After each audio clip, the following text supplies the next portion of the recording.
العالمين والعاقبة للمتقين أشهد أن لا إله إلا الله وحده لا شريك له وأشهد أن محمدا عبده ورسوله أما بعد.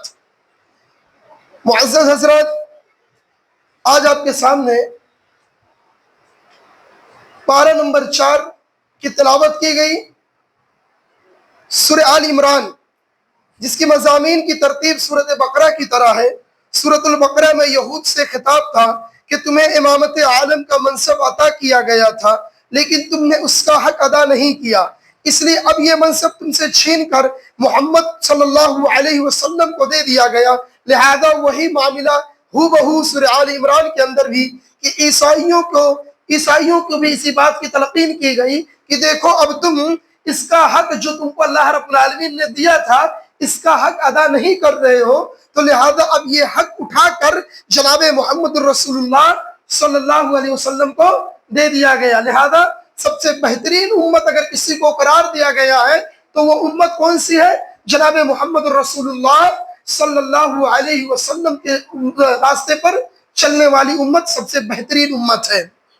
دیکھیں، اس پارے کی شروعات ہوتی ہے تعمیر کعبہ کی تاریخ سے، تعمیر کعبہ کی تاریخ سے۔ جس طرح سورۃ البقرہ میں منصب امامت کی تبدیلی کے اعلان سے پہلے سیدنا ابراہیم علیہ السلام کعبے کی تعمیر اور قبلے کی تبدیل کا تذکرہ کیا گیا، اسی طریقے سے اس کے اندر اللہ رب العالمین نے سورہ آل عمران آیت نمبر 96 کے اندر اللہ تعالیٰ نے بیان کیا کہ بے شک پہلا گھر جو لوگوں کے لیے مقرر کیا گیا یقیناً وہی ہے جو بکہ ہے۔ مکہ کا ایک نام کیا ہے؟ بکہ۔ مکہ کا ایک نام بکہ ہے، وہ بہت بابرکت اور جہان والوں کے لیے ہدایت ہے۔ سیدنا ابو ذر رضی اللہ تعالیٰ عنہ فرماتے ہیں کہ میں نے رسول اللہ صلی اللہ علیہ وسلم سے سوال کیا، اے اللہ کے رسول، روئے زمین پر سب سے پہلی کون سی مسجد بنائی گئی؟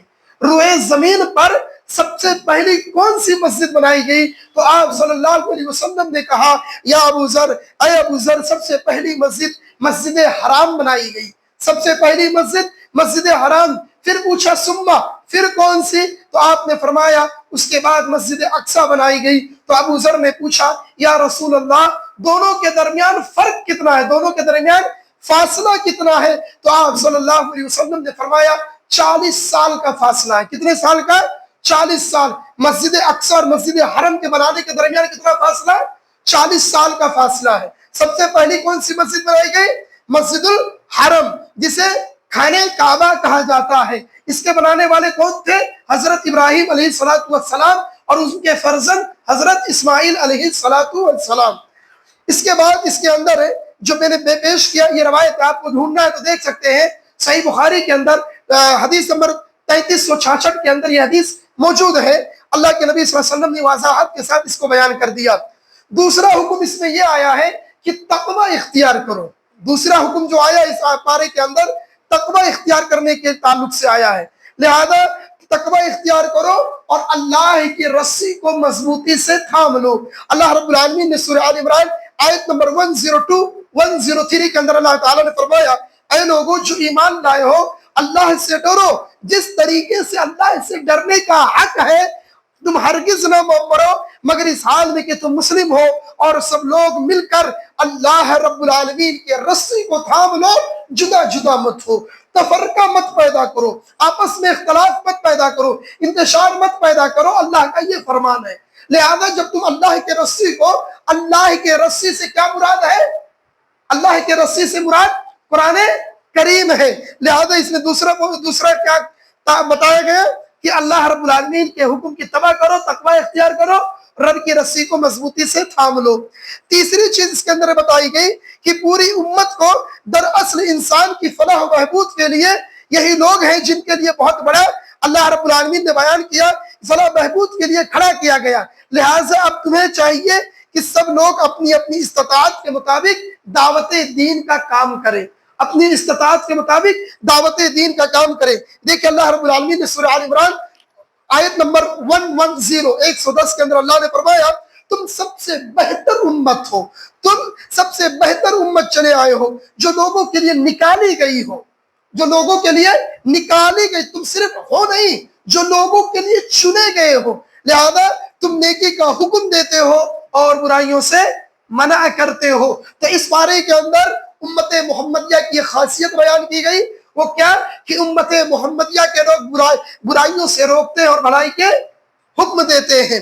اسی پارے کے اندر ایک چیز یہ بتائی گئی کہ کفار سے دوستی کی ممانعت، کفار سے دوستی کی ممانعت اللہ رب العالمین نے سورہ آل عمران آیت نمبر 118 آیت نمبر 120 اللہ رب العالمین نے آیت نمبر 118 سے لے کر 120 کے درمیان واضح طور سے کہہ دیا کہ اے لوگوں جو ایمان لائے ہو، اپنے سوا کسی کو ولی اور دوست نہ بناؤ، وہ تمہیں کسی طرح نقصان پہنچانے میں کمی نہیں کرتے ہیں۔ لمبی آیت ہے جس میں خلاصہ یہ ہے کہ اللہ نے کہہ دیا کہ تم صرف اپنے آپ پہ دوست بناؤ، اپنے اہل ایمان کو دوست بناؤ، کفار سے دوستی مت کرو، کیونکہ یہ تمہیں نقصان پہنچانے میں کسی چیز کا کمی نہیں کرتے ہیں۔ تم ان کے لیے جان دے دو، ان کے لیے تم کچھ بھی کر دو، لیکن یہ تمہارا موقع پاتے ہی تمہارے پیٹھ پہ چھرا کبھی بھی گھونپ دیں گے، لہذا ان سے دوستی نہ بیر کوئی چیز اچھی نہیں ہوتی ہے۔ تم اپنے جگہ پہ ٹھیک، ہم اپنے جگہ پہ ٹھیک، دوستی کرنا ہے تو اللہ کے لیے اہل ایمان سے دوستی کی جائے گی۔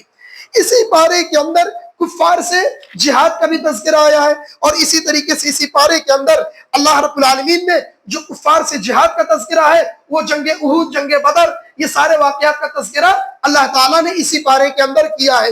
لہذا جب جنگ احد کے اندر مسلمان ہیں جب فتح پا گئے، اور فتح پانے کے بعد نبی نے کہا تھا کہ تم اس جگہ سے مت ہلو، چاہے تم دیکھنا کہ ہمیں چیل اور کوے کھا رہے ہو، لیکن جب ان کے دلوں میں لالچ آ گئی، مال کی لالچ آ گئی، وہ لوگ وہاں سے ہٹے۔ تو کفار اور خصوصاً بالخصوص خالد بن ولید اس وقت اسلام نہیں لائے تھے، جو تیر چلانے میں سب سے زیادہ ماہر تھے۔ اللہ کے جانب سے انہیں ایک لقب ملا تھا، جانتے ہو کون سا؟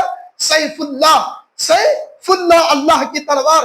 خالد بن ولید اس وقت اسلام نہیں لائے تھے، لہذا وہ گھستے ہیں اور جنگ احد کے اندر جیتی ہوئی جنگ کو بہت زیادہ نقصان ہوتا ہے۔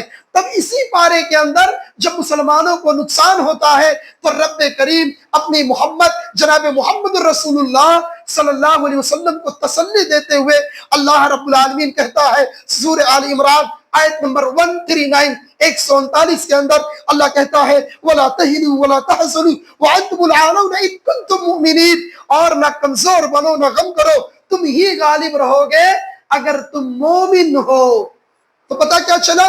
اس پارے کے اندر جہاں جہاد کا تذکرہ آیا، اسی جہاد میں جہاں مسلمانوں کو یعنی مسلمانوں کا نقصان ہوا، تو اسی نقصان کی وجہ سے مسلمان ہمت ہار رہے تھے، تو اللہ رب العالمین نے کہا ہمت مت ہارو، اپنے نبی کو تسلی اللہ رب العالمین نے اسی پارے کے اندر دے دیا۔ دوسری چیز اسی پارے کے اندر منافقین کا کردار اور مسلمانوں کو ان سے بچنے کی تلقین بھی اسی پارے کے اندر کی گئی ہے۔